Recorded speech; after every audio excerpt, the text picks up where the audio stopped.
Nós vamos cantar o hino 410 do cantor cristão. Ele tem como título Felicidade no Serviço.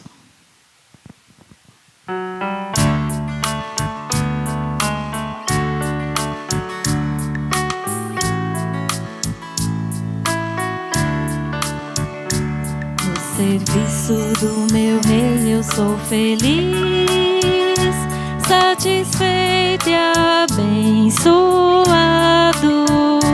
proclamando do meu rei a salvação. No serviço do meu rei, no serviço do meu rei, minha vida empregarei, gozo, paz, felicidade tem quem serve ao meu bom rei.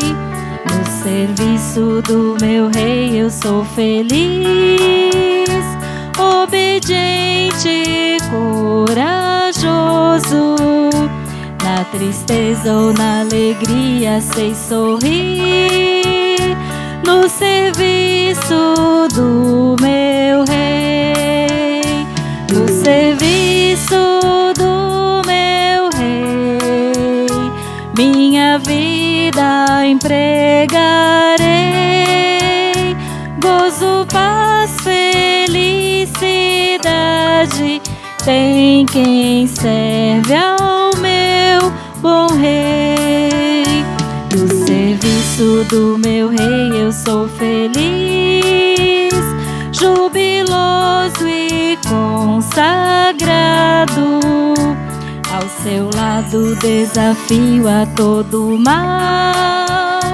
No serviço do meu rei, no serviço do meu rei, minha vida empregarei, gozo, paz, felicidade tem quem serve ao meu bom rei. No serviço do meu rei eu sou feliz, venturoso e decidido, quanto tenho no serviço gastarei, no serviço do meu rei, no serviço do meu rei, minha vida empregarei, gozo, paz, felicidade tem quem serve ao meu bom rei.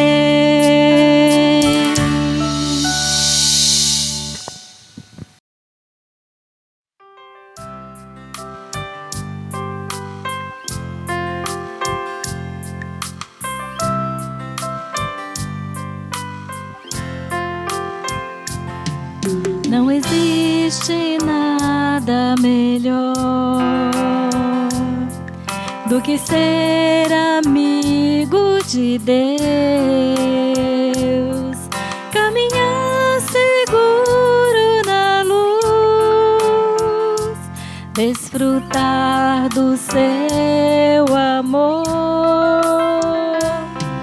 ter a paz no coração, viver sempre em comunhão e assim perceber a grandeza do poder de Jesus, meu bom pastor.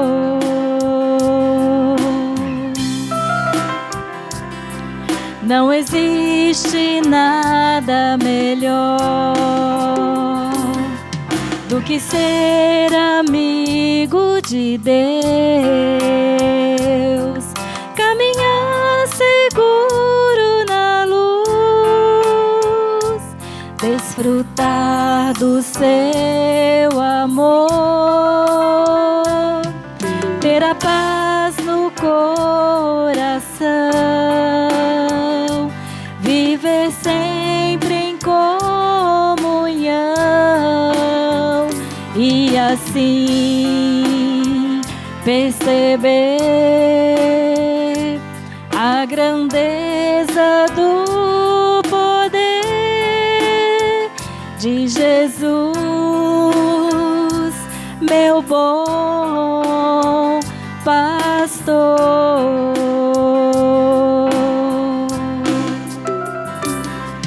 Ter a paz no coração, viver sempre em comunhão e assim perceber a grandeza do poder de Jesus, meu bom pastor.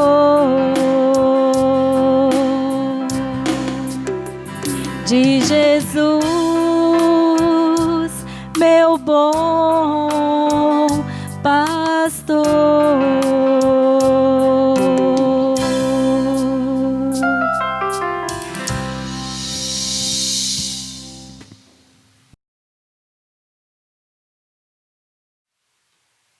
Boa noite, estamos iniciando mais um culto de louvor ao nosso Deus.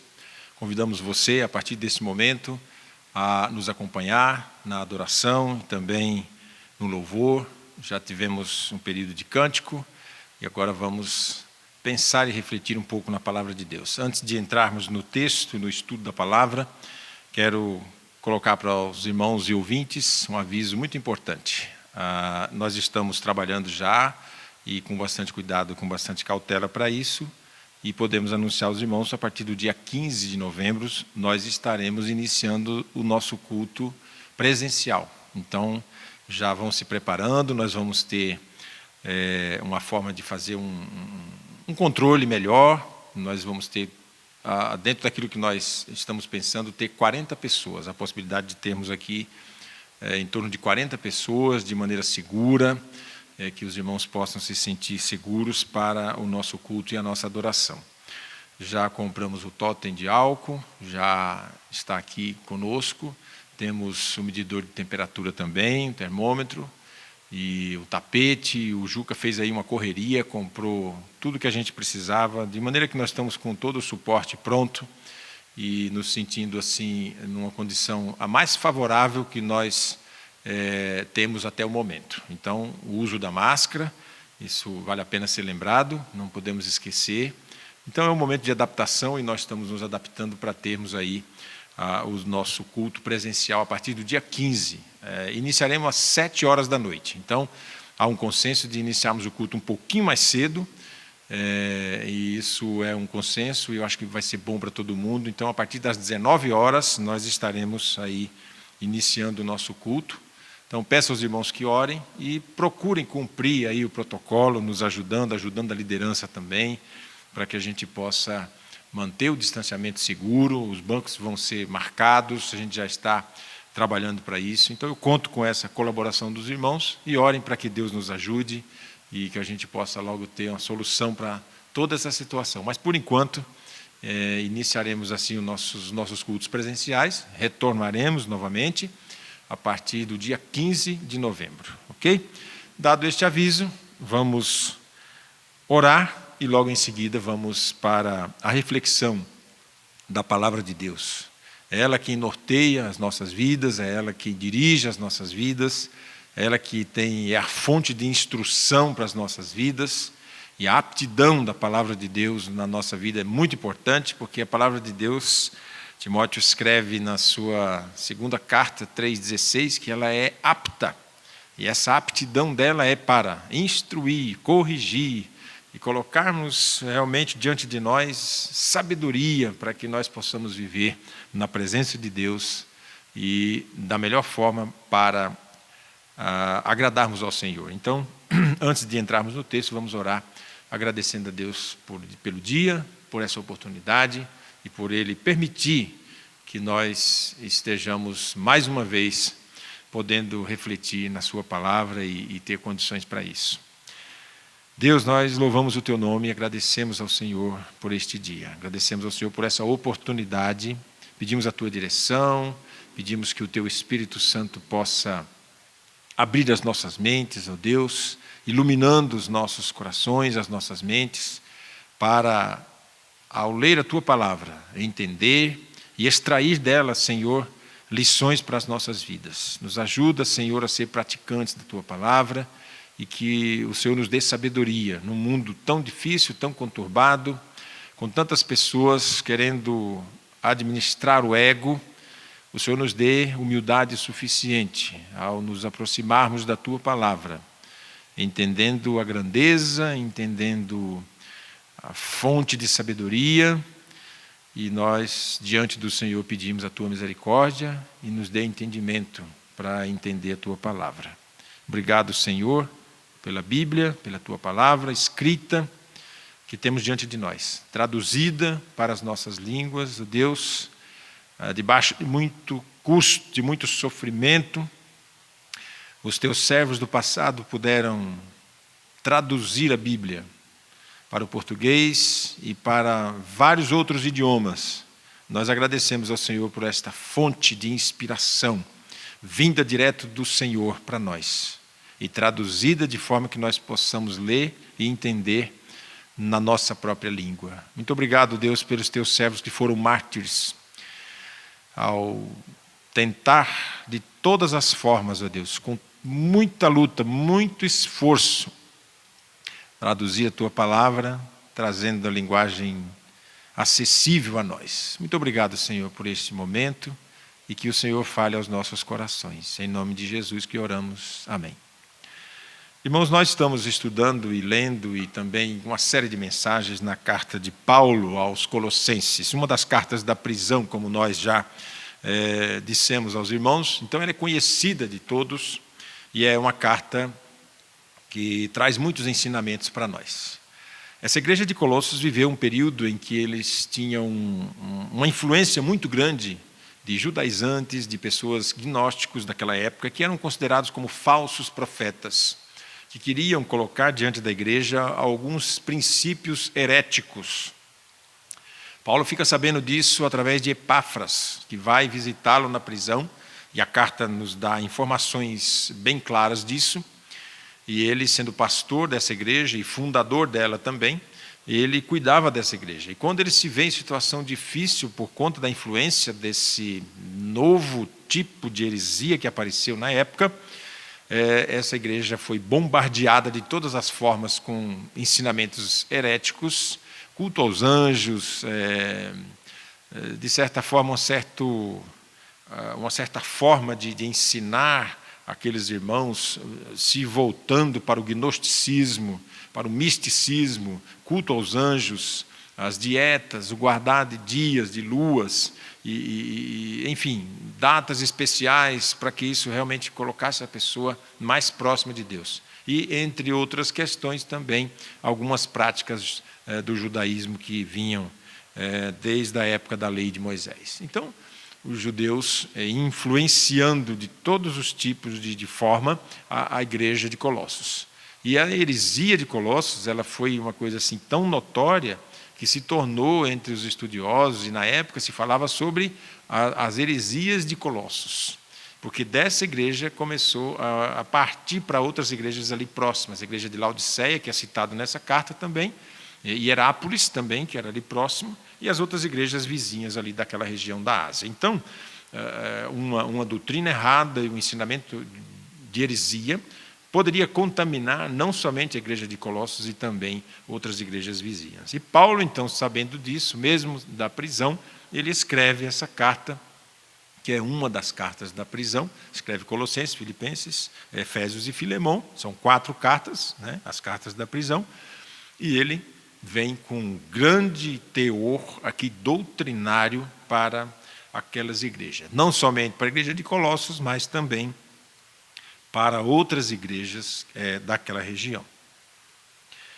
No capítulo 4, a partir do verso 7, e aí a gente termina praticamente o livro, termina esse último capítulo, que é o capítulo 4, terminando assim e fechando a carta, ele vai fazer algumas colocações que eu quero aqui ler com vocês. A partir do verso 7, a gente tem o texto propriamente dito. Acompanhe aí. Quanto à minha situação, Tíquico, irmão amado e fiel, ministro e conservo no Senhor, de tudo vos informará. Eu vos envio como o expresso propósito de vos dar conhecimento da nossa situação e de alentar o vosso coração. Em sua companhia vos envio Onésimo, o fiel e amado irmão, que é do nosso meio. Eles vos farão saber tudo o que por aqui ocorre. Saúda-vos Aristarco, prisioneiro comigo, Marcos, primo de Barnabé, sobre quem recebestes instruções. Se ele for ter convosco, acolhei-o.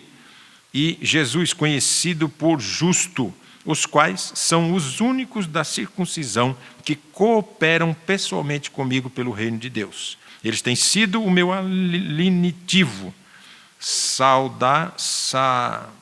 Saúda-vos Epáfras, que é dentre vós servo de Cristo Jesus, o qual se esforça sobremaneira continuamente por vós nas orações para que vos conserveis perfeitos e plenamente convictos em toda a vontade de Deus.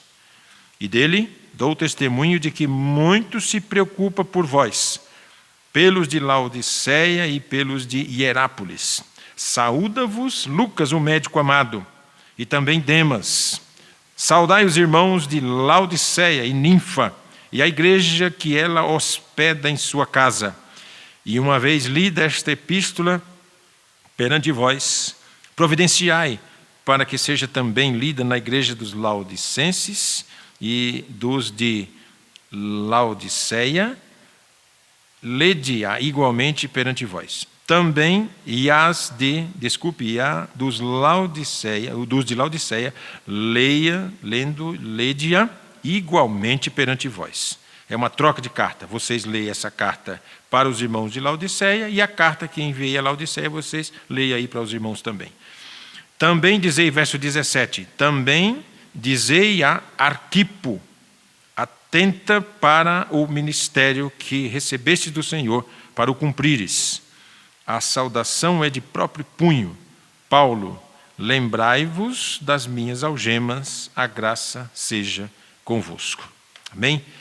Então, Paulo aqui finaliza a carta com essa parte onde a gente chama de saudações e algumas instruções da parte de Paulo. Então, ele tem aqui algumas observações pessoais que ele faz, saudação, que é o finalzinho da carta, ele faz isso no início e também faz no final da carta. E ele, ao mesmo tempo, expressa também diante dos seus leitores, de quem ele envia a carta daquela igreja, ele vai expressar também a sua gratidão e a sua forma de reconhecer o trabalho daqueles irmãos diante dele e também participando diretamente do seu ministério. Então, quando ele faz isso, ele manda os portadores dessa carta. E ele coloca lá, Tíquico e Onésimo.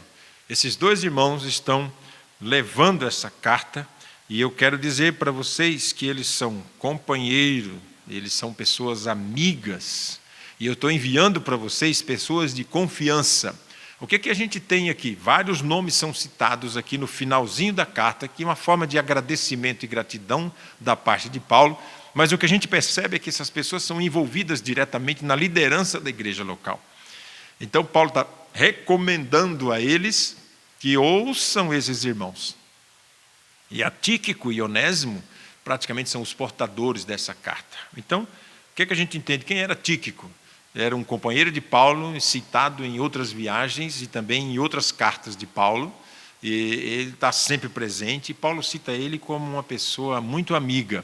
Não se tem muita informação de Tíquico quanto à sua conversão, a sua pessoa, mas se tem informações de que ele era uma pessoa que Paulo traz algumas características de que o líder deve ter. E ele coloca, olha, esse irmão Tíquico, ele é uma pessoa muito amada, ele é uma pessoa fiel na sua colaboração, e ele é um conservo, ele é uma pessoa que trabalha junto comigo, é um servo que está sempre junto comigo. Então, essas características são características que o líder deve ter. Então, quem lidera o povo de Deus, quem trabalha diretamente na liderança do povo de Deus, precisa ser irmão, cristão, crente em Jesus Cristo. Segundo, amado, ser pessoa cheia de amor no seu coração.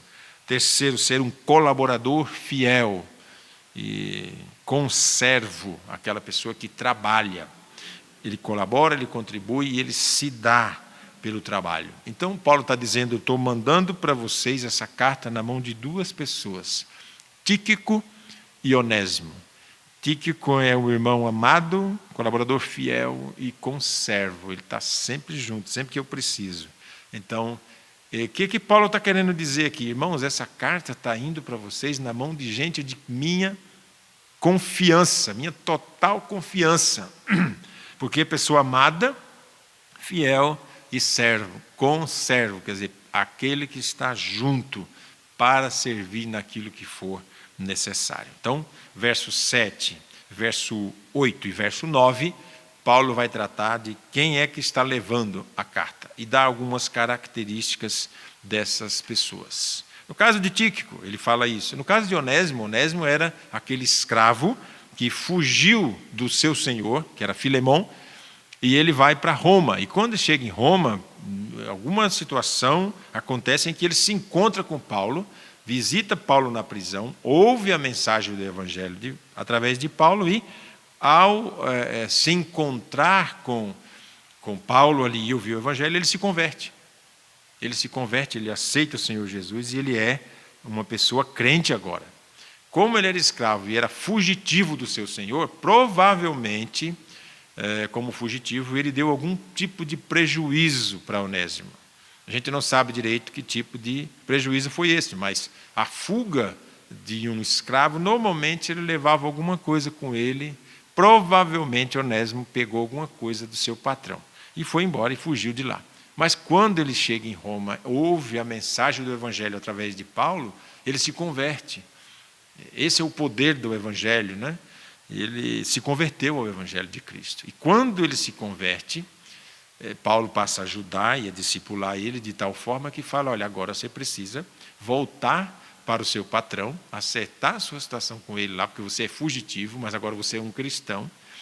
E não se preocupe, porque o seu patrão lá, eu conheço ele muito bem. O Filemão, ele é um amigo meu pessoal, e ele é um cristão também. Então, é uma coisa assim fantástica o Evangelho de Cristo, porque as coisas vão se encaixando de tal forma que a gente vê assim evidências do amor de Deus assim patentes na convivência desses irmãos. Olha, Paulo fala, Onésimo, você vai voltar. Além de você voltar lá e se acertar com o seu ex-dono, seu ex-senhor, né, que agora é senhor, ele é irmão também em Cristo. Então, além disso, você vai levar essa carta, você vai ser o portador dessa carta para aqueles irmãos. Então, Paulo fala para os irmãos, escreve dizendo, olha, o portador é esses dois, Tíquico e Onésimo.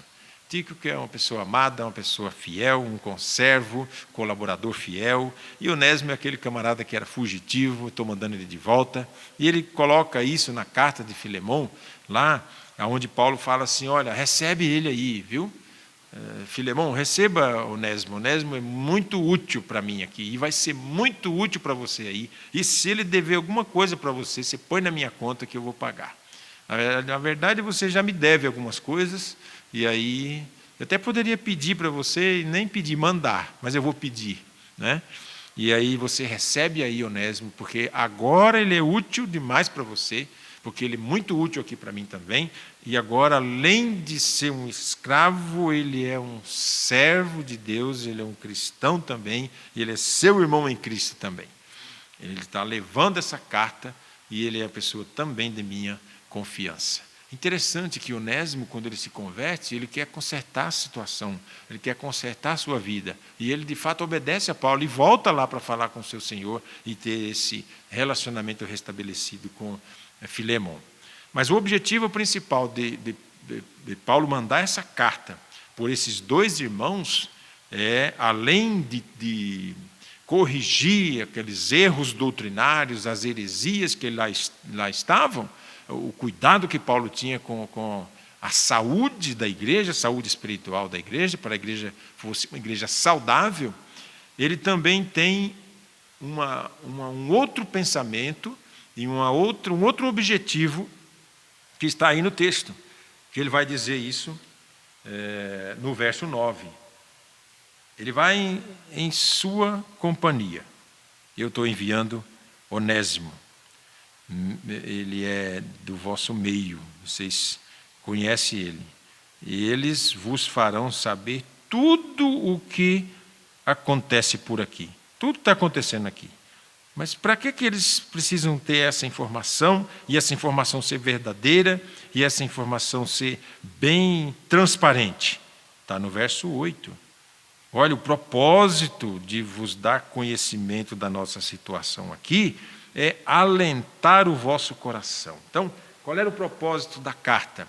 Além de orientações e ensinos doutrinários, embasados na palavra de Deus, nos ensinamentos do Senhor Jesus e nos mandamentos do Senhor Jesus, no potencial de ensino da palavra, ele disse, ela tem o objetivo de acalentar o vosso coração, trazer alento ao vosso coração, trazer refrigério para a alma de vocês. Sabendo como eu estou aqui, eles são portadores de boas notícias a meu respeito, para que vocês fiquem com o coração bem tranquilo. Então, o objetivo de Paulo era esse. Além disso, era trazer alento ao coração daqueles irmãos e daquela igreja que ele tanto amava.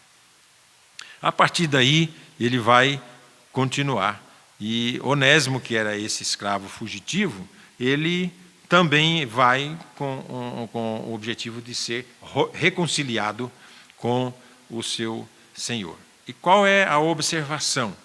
Que ele era amigo e que ele poderia ter a conta paga por ele. Filemão, verso 17. Né? Se ele deve alguma coisa para você, põe na minha conta que quando eu chegar aí, eu pago. Qual é a bênção que a gente tem aqui nesse texto? É que o Evangelho repara a discórdia, ele resolve conflitos, e ele restaura amizades verdadeiras. Então, o Evangelho tem esse poder, porque o amor de Deus por nós fala mais alto nos nossos corações, não deixando espaço para mágoas e rancores. Então, ele corrige tudo e ele restaura o relacionamento. Ele resolve discórdia. Provavelmente Onésimo, quando sai dali, da companhia de Filemão, ele sai bravo, ele sai com discórdia, ele foge e cria-se um conflito, cria-se uma situação de inimizade, de fuga, mas agora conhecendo o Evangelho de Cristo, sendo impactado pelo Evangelho, sendo mudado pelo Evangelho, porque a Bíblia diz que o Evangelho é o poder de Deus para a conversão, para a mudança de vida de todas as pessoas que são alcançadas por esse Evangelho. Então, ele vem corrigindo tudo. O Evangelho repara a discórdia, ele resolve conflitos e restaura amizades verdadeiras, porque o amor de Deus fala mais alto nos nossos corações do que qualquer tipo de mágoa ou rancores. É interessante que alguns cristãos hoje têm rancor no seu coração. Eu não falo com aquele irmão, eu cortei relações com ele e não falo, e cultiva e alimenta no seu coração rancor e ódio. E Paulo fala, não, vamos resolver isso da melhor forma possível. Eu estou te mandando aí, Onésimo, recebe ele como se fosse eu. Do mesmo jeito que você me recebe, receba Onésimo também. Então, quando a gente vai ler os últimos versos, ele vai citar mais uma galeria de nomes aqui, do verso 10 em diante. Saúda-vos Aristarco, prisioneiro comigo, e Marcos, primo de Barnabé, sobre quem recebestes instruções. Se ele for ter convosco, quem? Marcos, o primo de Barnabé, vocês acolhem ele. E Jesus conhecido por justo, os quais são os únicos da circuncisão que cooperam pessoalmente comigo pelo reino de Deus. Então ele tinha 3 pessoas, Aristarco, ele tinha Marcos, e ele tinha um tal de Jesus o justo. Essas 3 pessoas, elas eram pessoas que, de certa forma, ajudavam Paulo. Ele disse, só tem 3 comigo, só tem esses 3. E esses 3 são pessoas que estão comigo e me ajudam. O número de gente para ajudar, para contribuir e para fazer as coisas acontecer, e para ajuda no campo missionário é sempre pequeno. Olha que o evangelho aqui já tinha crescido, muitas igrejas tinham nascido já. E aí Paulo fala, só tem 3 comigo me ajudando, só tem 3 pessoas. É impressionante a gente pensar que o número de gente para ajudar e contribuir ele é sempre pequeno. Você tem fiscal, você tem gente que dá palpite muitas vezes, quer resolver as coisas, né? Fala mal dos outros, fala mal dos irmãos, não tem uma palavra amiga, mas você tem pessoas que ajudam, mas faz o que podem para ajudar, contribuem, colaboram, são pessoas que ajudam, têm um papel fundamental no trabalho, na proclamação do reino de Deus. Eu lembro quando nós começamos a fazer o culto online, e eu ficava pensando, quem que será que vai nos ajudar? Quem será que vai trabalhar essa questão toda? A gente, tudo é novo, a gente não tem experiência nisso, e Deus levantou pessoas para nos ajudar, para contribuir. O trabalho tem avançado, graças a Deus, e a gente sabe que a gratidão do nosso coração é muito grande pelo trabalho que os irmãos vêm fazendo e vêm nos ajudando. Sempre vai ter, nem que seja um número pequeno, mas vai ter gente pronta para ajudar e para colaborar. E Paulo fala, só tem 3 pessoas dos judeus, os da circuncisão são os judeus, só tem 3 comigo. Esses 3 têm me ajudado e têm acompanhado no meu ministério. Aí ele avança um pouco mais, e ele vai dizer, olha, esse Epáfras, verso 12, saúda-vos, Epáfras, que é dentre vós servo de Jesus Cristo, o qual se esforça de sobremaneira continuamente por vós nas orações, para que vos conserveis perfeitos, plenamente convictos em toda a vontade de Deus. E dele dou testemunho de que muito se preocupa por vós, pelo de Laodiceia e pelos de Hierápolis. Aqui ele está dizendo que Epáfras é aquela pessoa que cuida do rebanho de tal forma que ninguém hoje cuida de vocês tão bem quanto Epáfras. Paulo está dizendo que a melhor pessoa hoje para cuidar de vocês é Epáfras, porque eu dou testemunho de como ele tem se preocupado com vocês, com a vida de vocês, com a saúde espiritual de vocês, e como ele ora por vocês, para que vocês sejam sábios, fortalecidos na palavra, no conhecimento de Deus e agradáveis ao Senhor. Então ele luta para um grupo de crentes saudáveis e pessoas espirituais. E ele disse, para que vocês sejam plenamente convictos, verso 12, da toda a vontade de Deus. A luta dele é muito grande para vocês serem convictos de qual é a vontade de Deus na vida de vocês. 14, saúda-vos Lucas, o médico amado, e também Demas. Saudai os irmãos de Laodiceia e Ninfa, e a igreja que ela hospeda em sua casa. Aqui ele fala de Ninfa, que tem uma igreja na sua casa. Era muito comum os irmãos se reunirem nas casas. E aí, por último de tudo, ele vai encerrar dizendo, olha, uma vez lida essa carta, vocês também providenciem para que ela seja lida em Laodiceia. E a carta dos Laodicenses, vocês também tragam e leiam elas aí para os irmãos aí de Colossos, igualmente. E 17, também dizei a Arquipo, um irmão que estava lá e que era líder e tinha um ministério, atenta para o ministério que recebeste do Senhor para o cumprires, ou seja, cumpre o teu ministério, é a palavra que Paulo manda para ele. E 18, a saudação é de próprio punho. Paulo mesmo escreve aqui a sua saudação, provavelmente um amanuense escreveu a carta e ele faz a saudação. Talvez Tíquico seja o escritor. Paulo disse, lembrai-vos das minhas algemas, a graça seja convosco. Então, o que Paulo está dizendo aqui? Olha, tudo isso que eu escrevi para vocês, todas essas orientações, todas as instruções e também esse alento que são as informações a meu respeito, é para deixar vocês tranquilos e calmos e alegres. Mas não se esqueça de uma coisa, eu estou preso aqui. Não esqueça que eu continuo preso. Ore por mim. O último pedido de Paulo, ele se refere à sua posição pessoal. É a última colocação da carta. Não se esqueça, eu sou um prisioneiro. Porque ele coloca tanta observação, ele faz dá tanta ênfase a animar o coração dos irmãos e levar um alento para eles, porque com certeza estavam tristes e com saudade de Paulo, e triste por saber que Paulo estava preso, mas ele disse, leve um alento, Onésimo e Tíquico, para aqueles irmãos. E ele finaliza dizendo, olha, não se esqueça que eu estou preso, viu? Nas orações aí, lembre-se de mim. E o exemplo que eu quero colocar aqui, para finalizar essa carta e também nosso pensamento desta noite, é que o Evangelho ele restaura a vida das pessoas. O Evangelho coloca o homem na posição de espiritual. O Evangelho ele elimina, ele apaga os pecados do homem. Ele afasta o homem do pecado. Ele direciona o homem na pessoa de Jesus Cristo. Aonde há salvação. É o único pelo qual nós devemos ser salvos, a saber, Jesus Cristo. Atos capítulo 4. O exemplo maior é de Zaqueu.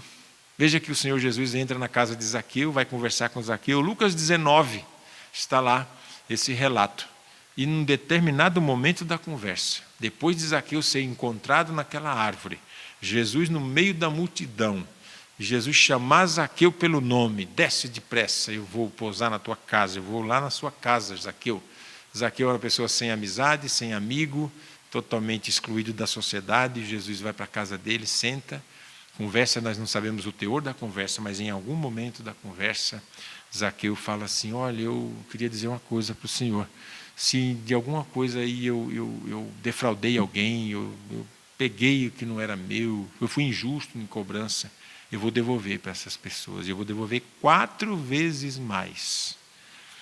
E aí o Senhor Jesus, ouvindo isso, disse, na verdade eu queria dizer uma coisa para vocês, hoje veio salvação a esta casa. O amor nasce no coração de Zaqueu, e ele disse, eu vou retribuir os danos que eu fiz às pessoas, as injustiças que eu fiz, as cobranças injustas, aquilo que eu tirei de alguém que na verdade não deveria ter feito, eu vou devolver 4 vezes mais.